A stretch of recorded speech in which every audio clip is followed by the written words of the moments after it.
So this next session is the other side of the coin, if you like. We've done establishing the facts, and now what we're doing is looking at fund manager responses. Clearly, I could have had all the previous speakers on this session also, and all the speakers on this session on the previous one. It wouldn't have made sense to do that, just in terms of managing the panel and being able to have sensible conversations. So I had to draw the line somewhere.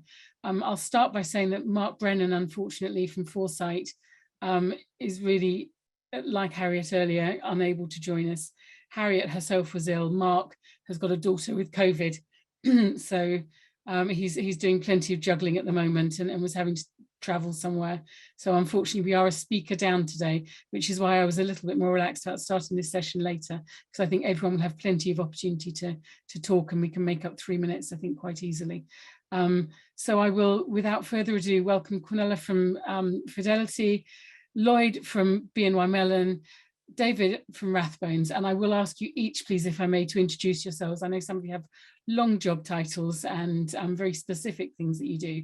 So if you could kindly explain yourselves and your roles, I think that would be wonderful. If I might start with Cornelia, please, would that be okay? Yeah, that's great. Hi, so I'm Cornelia Furse, and I'm the co-manager of the Fidelity Climate Solutions Fund. This is a global equity fund which invests exclusively in the companies enabling decarbonisation.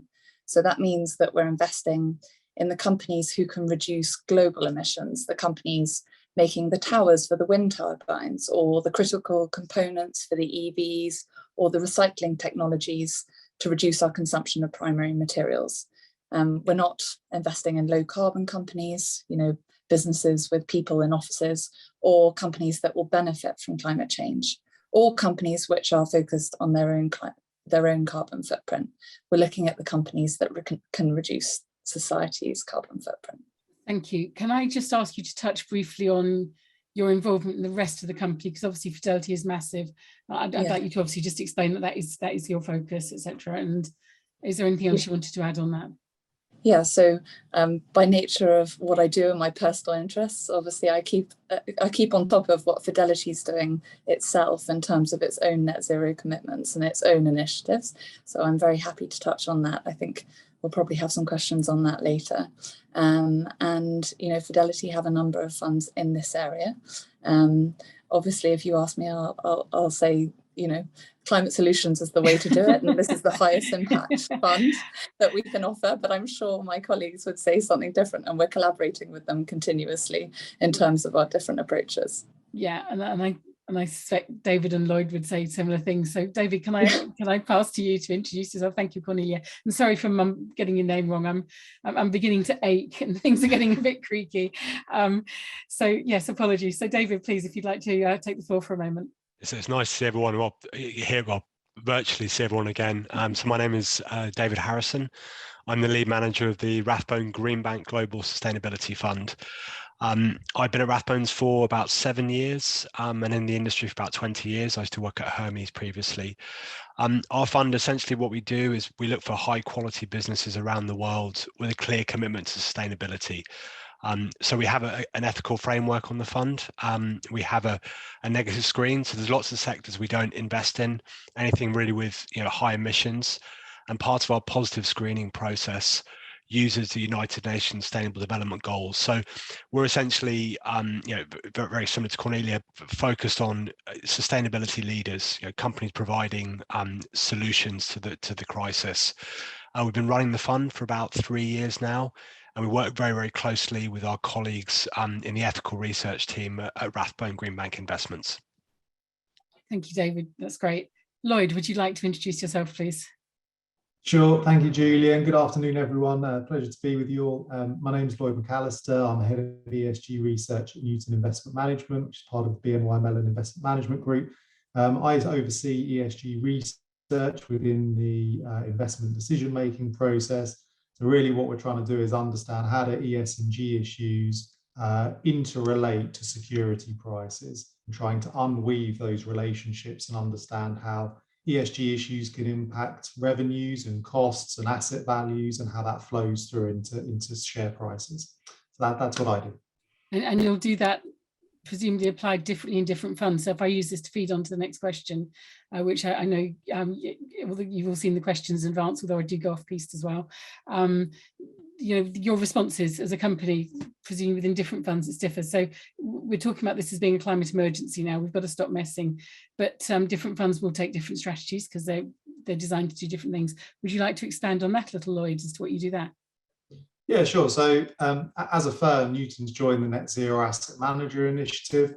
That's all about trying to place carbon budgets on portfolios and see that over time, the emissions associated with a portfolio are coming down. Clearly, what's more important than portfolio emissions coming down is the real economy's emissions coming down. And so it's important not to have a kind of disconnect between just stuffing a portfolio full of technology and low emitting names when you're not actually dealing with the real world problem. And so that's kind of one big part of what we're doing. The other thing is around security selection and just making sure that our clients aren't exposed to capital loss through climate change related events, making sure we're investing in companies that are understanding the risks and transitioning appropriately, as well as investing in some of the opportunities as well to mitigate or adapt to climate change. And there's the kind of the ownership piece of stewardship, engagement and voting. So this is kind of a big part of engaging with management teams, highlighting the risks to their business model, highlighting potential solutions, acting as a sounding board for management, as well as governments on what they should be doing in this area. And also just providing clients with a series of choices around what funds do they want to invest in around this. Different clients have different views on this. And so we have different types of funds that consider climate change in different ways.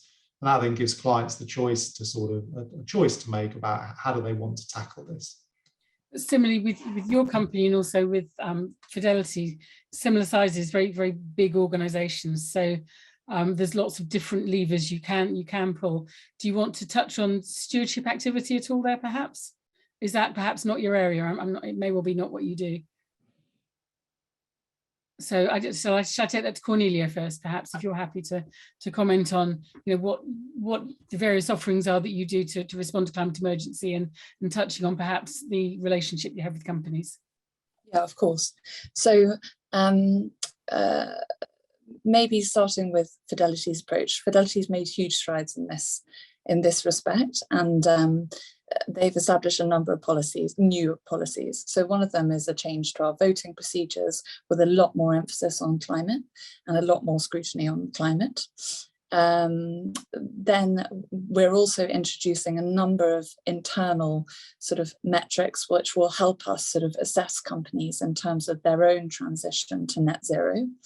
And this is going to help us meet our own targets, which are to be at net zero by 2050 for all assets under management and to be down 50% by 2030.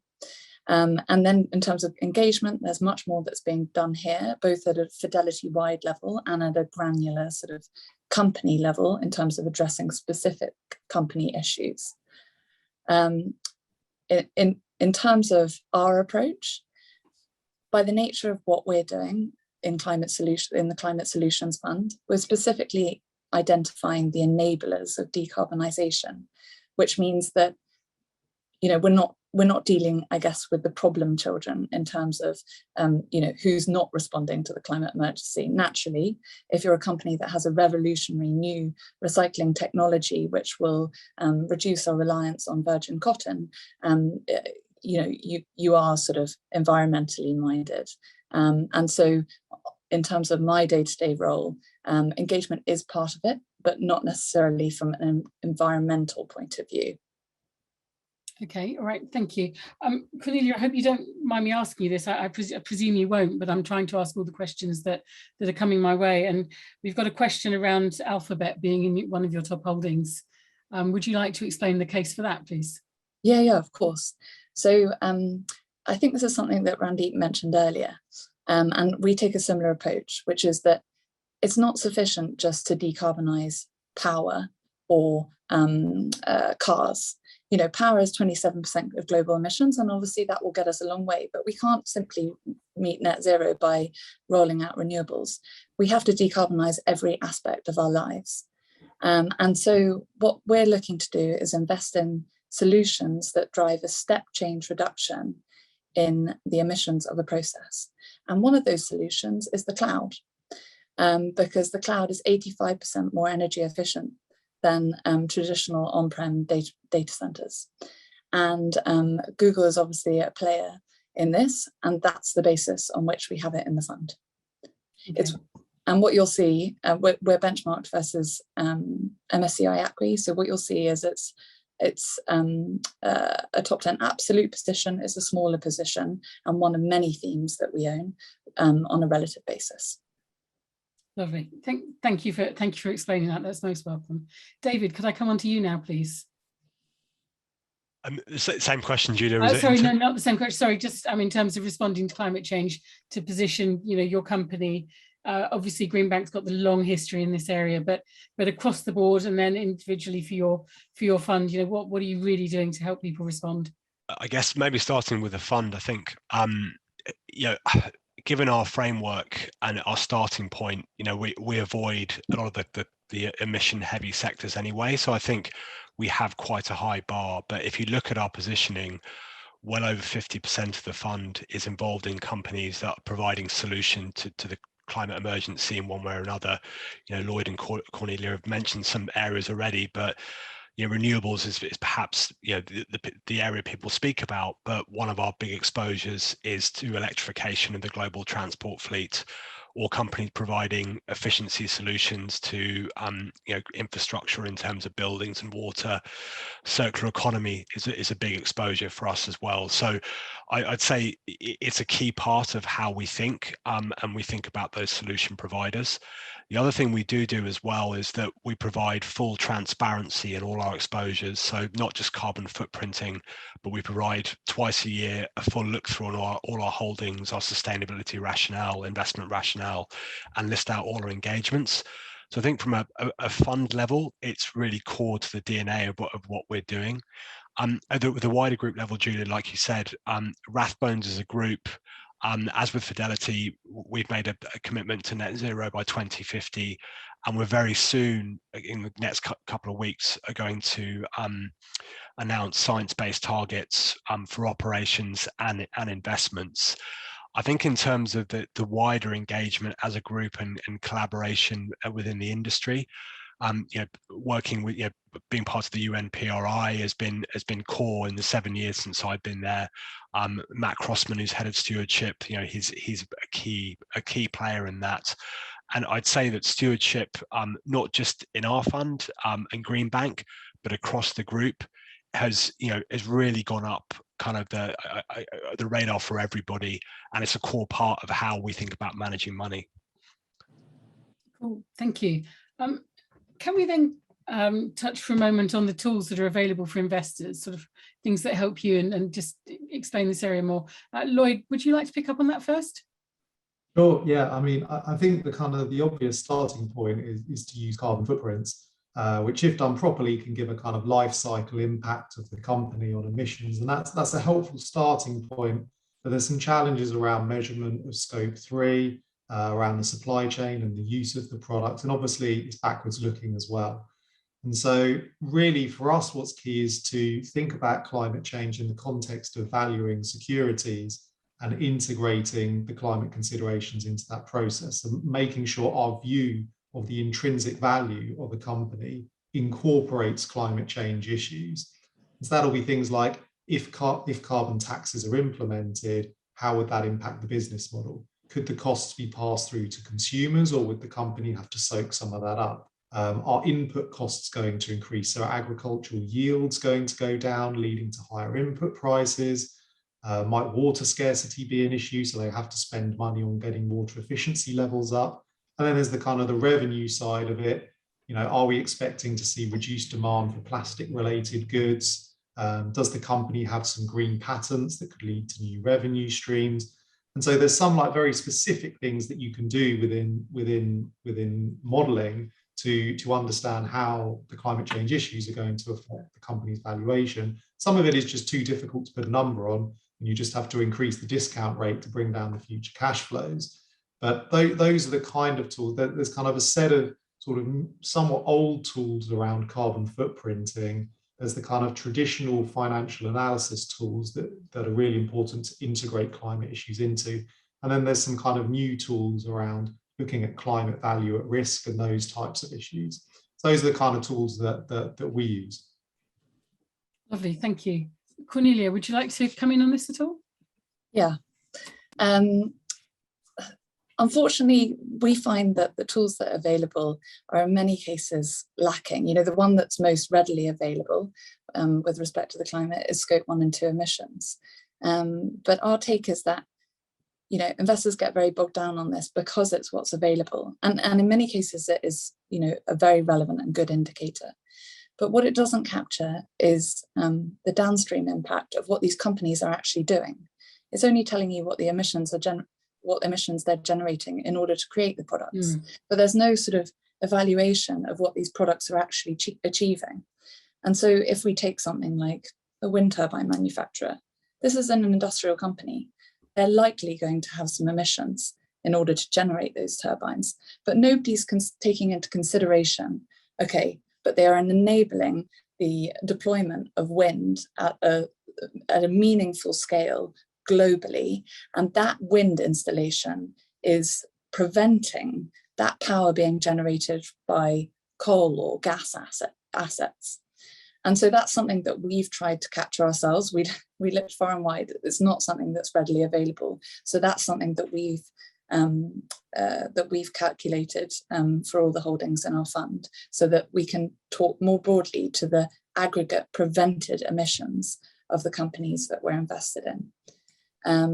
The other tools that we're trying to develop, or that we are developing internally. So Fidelity have developed their own proprietary ESG ratings, where we've recently updated those and with implications in terms of much more input in terms of the materiality for the specific companies. And those ratings are done by the fundamental analysts. So these are the analysts that have been covering these businesses for years, so they know them extremely well. And so they can look at them from a holistic point of view, both the fundamental and the ESG aspects. And then the final thing that Fidelity is doing is introducing a climate rating, which is an evaluation of the likelihood of these companies to meet net zero. So at one of the end of the spectrum, you'd have achieving net zero today, and at the other end of the spectrum, you'd have very little potential of achieving net zero. And this doesn't just take into account you know, the companies that have targets. There's also an evaluation of, they have targets, are they on track to meet them? Are they credible? Do we think they have the processes in place to meet them? And so that's another tool that we're really looking forward to using. Right, and that will sit well alongside all the carbon footprinting stuff, which I always think of as being a starting point, never your end game. That, you know, by all means look at it, but you've got to go further. Sorry, David, I don't recollect. Have I already asked you on this one? No, I think the little bit I was going to add was that I agree with everything said on the carbon footprinting. The one bit we find still is using it as a basis to speak to management. I'd say that actually that engagement with management on these issues is so important. You know, understanding not where we just are now, but you can find out a lot about the intentions from a CEO of a business around what they'll be thinking, you know, to the point of wind turbines, end of life, recycling.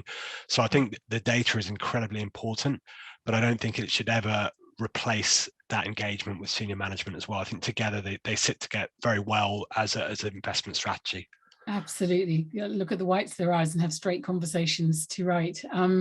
Which brings me nicely onto the next bit, which is around, you know, expressing and conveying necessary urgency. I mean, when you're talking to these people now, can you give us a flavour? And I know this is going to vary from fund manager to fund manager, but a flavour of, you know, the kinds of conversations you might have to say, guys, we really know this is serious, and actually, you know, we're running investment funds. We want to keep money coming in. We don't want it to go off the edge of a cliff. What kind of conversations can you have to instill that urgency around, you know, 2030, 2050, or even trying to reduce emissions by 7% a year? You know, would one of you like to kick off there? I don't know who'd like to kick off. Maybe Lloyd, you're unmuted. Yeah, sure. I can kick off with it. I think my experience of engaging with heavy emitting companies is that they're acutely aware of the issues that they face. And they're kind of trying to forge this middle path between meeting the IPCC emission targets and not completely ruining their business model. And they're kind of trying to transition in a way that means that they can meet both of those objectives. And for some, that is very tricky. And particularly in Europe, I think you're seeing a lot of miners and oil and gas companies really beginning to shift their business models into a kind of more net zero aligned pathway. I don't think that's the case in the US, and I don't think that's the case in Asia or Africa either. And I suspect that will come slowly. I think the difficulty at the moment is that I don't think the market believes the IPCC 2030 targets. And that's because the current government targets for 2030 will result in a 16% increase in emissions rather than a 50% decrease. So as what the previous panel was saying, unless you get actual implementation and moving away from talking about these targets, the market and security prices aren't going to reflect this kind of want of a steamroller of regulation to come and solve this. We're not really seeing that at the moment. It's just all talk and no action. So that's really what's got to change in my view. Yeah, absolutely, 100%. Cornelia? Yeah, so I guess my take on this is the ability of those heavy emitters to decarbonize is contingent on the availability of technologies or solutions to help them achieve that. And so that's why we're focused where we're focused, because, you know, as I mentioned before, power, there's a readily available solution. Yes, that needs to be expanded meaningfully. Renewables are only 9% of global power output today, and that needs to be 100% by 2050. But this is, you know, so I think in terms of, you know, the ability of these, I guess, heavier emitters to transition, it requires the technologies to be available and to be commercial, and in many cases to be economic or affordable. And so I think that's the role that, you know, there's a role there from governments in terms of regulations and subsidies to enable adoption of these solutions for the harder to abate industries. There's a role for investors to encourage adoption of these solutions. And there's a role of consumers in terms of making the right choices to favour the companies that are making the decarbonisation initiatives. Yeah, does that make sense? That does make perfect sense. And what it's bringing to mind with me is so we bought an electric car 6 months or so ago, and just realizing the interconnectedness to everything and how, you know, the practicalities of plugging it in your house, where you've got to set new stuff up, you know, the size of the challenge, which is why it's good that there's more funds emerging, pumping new money into new technologies, because it's so needed. And that's one way of, you know, starting to move forward, saying it's urgent and we've got to do this, this and this. So David, would you like to carry on from there, or well, I know you've got plenty of ideas on this yourself. Yeah, one thing that comes to mind is kind of think about the auto sector, which is one that for years electrification was seen as I won't name companies, but you went to a meeting and they'd laugh at you, say, well, that's just we're never going to invest in that. But I think the encouraging thing has been, I think electric vehicle penetration is below 5% globally, but if you look at the pivot from all the automakers, you know, what their plans over the next 10 years to go fully electric, yeah, that industry is changing much quicker than a lot of people I speak to had ever forecast. Now, that's only one snapshot. So I guess my point here is that when, you know, things come together, and obviously what we went through last year, but companies are starting to change. Now, that still requires huge government subsidies. Consumers are changing behavior. Julia, like you said, you bought an electric car and more people are being comfortable with that. But I think it's an example that this can come through quicker than you expect. And from an investment point of view, there are more and more solutions. There's more capital flowing to the space, which will probably accelerate further change. So, you know, there is encouragement, I guess, is my point. So do you think this stuff is starting to really move markets, or do you think we're still at a very early stage? I think you could look at different subsectors. I think with that electric vehicle point, I think it is moving forward. Something like hydrogen, that's probably where wind and solar was 12 years ago. So I think you almost have to break it down a little bit, but not to sound too upbeat, but from where we were 3 years ago, there's been a huge acceleration. And I think the big thing for me is that companies more and more have realized how important this is. Otherwise, they won't exist in 10 to 15 years or 20 years. So I think we're getting there, but clearly there's a lot more we can do. Cornelia or Lloyd, do you have any, sorry, should we start with Cornelia? Do you have any more thoughts on the sort of moving the market bit? And actually, perhaps one of you would like to pick up on, we've got another question in the chat here about oil majors. And obviously, there are companies that are putting our ability to reduce emissions at risk. I mean, clearly they're still massive companies, right? So markets have got a long way to go if the real future of these companies is to be properly represented.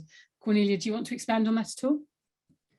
Yeah, so I'm going to give you a really insufficient answer and tell you, while that is the focus, obviously, of Fidelity's broader strategy, and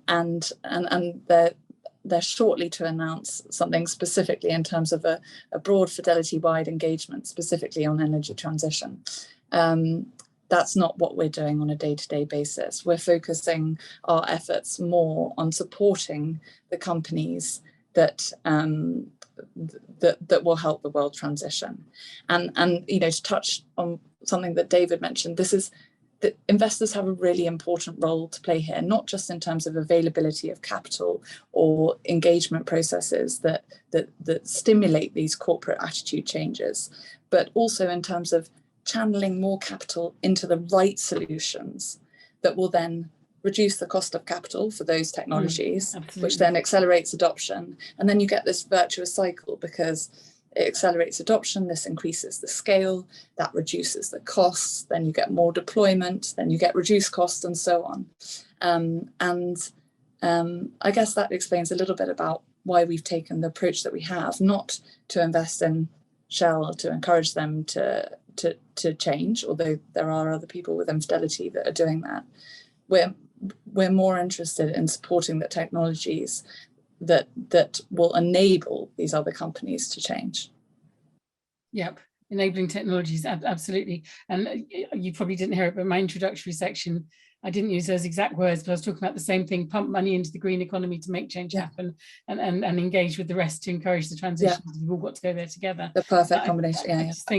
I just think both sides are just completely crucial. Lloyd, would you like to come in on this at all? I think on the oil majors question, the energy transition will only happen if the heaviest emitters come along with us. So you got to encourage them to transition, and some of them are, and so some of them have pretty huge clean energy investment plans, winding down exploration, net zero emission plans. And I would be the first to acknowledge that some of them are absolutely insufficient as well. But the level of insufficiency has recently been shown very clearly for a company like Shell, where you have a Dutch judge dictating their global strategy and forcing their emissions to come down for Scope 1 and 2 and increasing their targets around that, just mandating it. And so, there's a clear legal risk for these companies now that if they don't start to transition, and this is very much a European phenomenon at the moment rather than outside of Europe, but if they're not transitioning, there is a clear legal risk that they will be forced to transition. And it's better to own your transition story rather than having it dictated upon you by a judge. And so that's, I think, really making the sector kind of rethink about how fast are they investing in alternatives and transitioning their business models. And that to me is quite a kind of interesting development that's happened over the last couple of months. Yes, if only more countries were brave like Holland, eh? And Shell have not covered themselves in glory, have they? They've been telling us all for a long time that they get it, and they've been found wanting, which is not a place any big company with massive shareholder base should ever want to find themselves. Can we touch then on the the next natural progression in many ways from that? It's about what does good look like then for expressing this urgency and getting those two sides right that we're talking about. Can we touch for a little bit on what good looks like? Who'd like that? Maybe David, perhaps. I think again, going back to my point about management, I think it starts with the management at a company level, and particularly executive management. A trend we see still a lot around the world, perhaps more in the US, is that the CEO of a business is not engaged with sustainability and climate, and it's left to somebody else. So if we find a senior management team that owns this and can explain to you how it's linked to capital allocation in the business, that is really important. I think the other thing as well, we use the UN SDGs in our process. If we see one or two of the UN SDGs, targeted, referenced, linked to capital allocation, and increasingly linked to financial remuneration, particularly around resource efficiency in this example, that's very encouraging to us. So that's something we'd rather see, almost kind of less promises and just more detail. That's is kind of our ideal when it comes to this. Yep. All good points. Lloyd, would you like to pick up on this at all? Yeah, I mean, what we're looking for, I mean, it's building on what David said, really. It's kind of, we're looking to check that the company has a strategy that means it can kind of thrive whilst decarbonising at a sort of sufficient pace as set out by the IPCC. And not only having that plan, but having consulted on it and get agreement from the company's shareholders, employees, local communities, customers, and regulators as well. And so they're able to balance these different interests and kind of set themselves up for the long term in a sustainable way. And that's really what we're looking for at the core. And so there's some sort of slightly more kind of controversial examples, I think, companies like RWE and CMS Energy, who are making a good go of it from a very difficult starting point from being thermal coal utilities, but who are massively ramping up their renewables investment and decommissioning their coal utilities. And that's what needs to happen, right? That's what we need to happen, that the heavy emitting stuff is shut down and the clean energy is invested in. That's good. There's other companies like BHP and Anglo American who are, again, they're far from perfect companies. There's no perfect company, but they are making progress in difficult industries, doing R&D to decarbonize their huge trucks that they use using hydrogen, investing in alternative energy sources, and repositioning themselves into kind of more future-facing commodities. So getting out of those commodities that are just going to fade away over time. And so this stuff is really happening in those big companies with terrible reputations. It really is. Like it really is, because they know they have to do it. And if they don't do it, they're just going to be, you can see that share prices are responding to these big issues that are going on. There's things like climate change votes now that are put out to shareholders. Investors are very engaged around that and wanting to give the right signal to management. And so, I do think that it's a very much, I think, a European phenomenon at the moment that we're seeing this kind of very material change happen that sort of David highlighted over the last 3 years, which I'd agree with. But I'd say certainly US, Asia, Africa, Australia, really not seeing a similar level of change at the moment. Okay, so maybe this is where companies like yourselves and Fidelity come in, where you've got boot in each camp, if you like, or a foot in each camp, because we're all in this together, kind of thing. But it's gosh, it's taken us a long time here to get to where we are. So hopefully we can accelerate. But that brings me on to a slightly different question then, which, Cornelia, I was going to pair you with Mark on this one. Mark works for Foresight. He's the one with daughter with COVID, and Foresight as a group invests loads in renewables and clean tech. And I was going to ask about the dynamics around companies, company investor sizes and the different things you can do there. I don't know if we've touched on some of this already, I know, but are there any other aspects that you'd like to draw out, different types of asset management groups, and whether or not size matters? I probably would say this, but I think size is helpful. For the one thing, having that global perspective is really valuable, because you're able, this touches on what David was just saying, and Lloyd actually, that there are huge regional differences, and at least it helps you put those in perspective. And so we had the benefit of having a global insight and analysts in each of those regions with a subsector focus, so they have the granularity. But what that also provides is that you have these analysts dotted around everywhere who have these very frequent interactions with the companies, which makes the transition to engagement a very natural thing. It's been a part of what we've been doing all along, and now it's become a more integrated part of what we're doing. And then the other area where I guess size is beneficial is that the bigger the holding, crudely, the more influence you might have, so that that is helpful. Absolutely, and I think the more of a company you own, the more likely they are to listen to you. But it does prove very much there's a role for all the different investors collaborating as well. Yeah, which of course is what we're coming on to in our next session. Can I then come through to each of you perhaps just to ask, for example, of how you've dealt with a contentious company. So when you're dealing with a company that, like we talked about RWE and others, David, would you like to kick off? Have you got examples of companies there?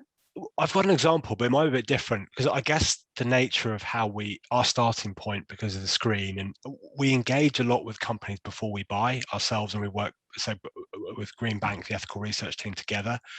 So we might have met them 5, 6, 7 times before we'll buy the stock. So we've got a good understanding of all the data, how the management team think, the business.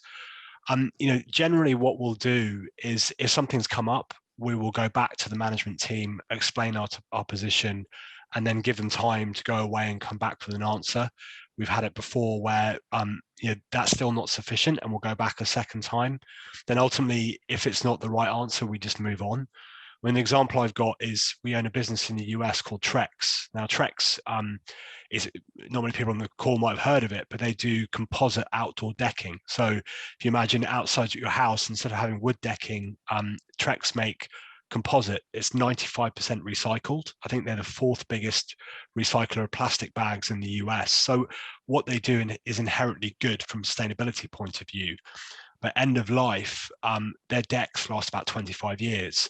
And they don't really have a plan about, okay, how are we going to recycle this? We've engaged them on this, and to start with, there wasn't really an answer. We've gone back, and now they're being very open with us, and they're going to work with their local partners to come up with an end-of-life solution, as it were. So that's how that's as controversial as we really get, and that's how, I guess, goes back to our philosophy of good to better, as it were, is how we think. Gosh, if that's as controversial as you get, then this is sounding good. Yeah, I mean, I've had conversations with people over time about similar issues in the solar industry, and I still hear it now. People, seem to almost resist investing in solar and also wind, because wow, that uses loads of metal. And it's like, no, you can't. You've actually got to try and just solve these problems as you go along. Julia, the last thing I was going to say as well, I think a previous panel said this, is that perfection won't exist, and that's something I think people now, good is better than nothing, as it were, and just improve. But yeah, to your point as well. Yeah, thank you. Cornelia, would you like to pick up on this as also examples? Yeah. So again, I'm going to give you, we're not dealing with the climate laggards from an engagement point of view, but we do look at all our company. Well, we look at all our companies through a holistic ESG lens, not just their decarbonisation potential, which is obviously the primary focus. And so from time to time, we do find laggards in that respect. Often not in the environmental aspect, more in the social and governance. And so that's when we look to engage. And this actually brings in a point that you were talking about. We have a company that we own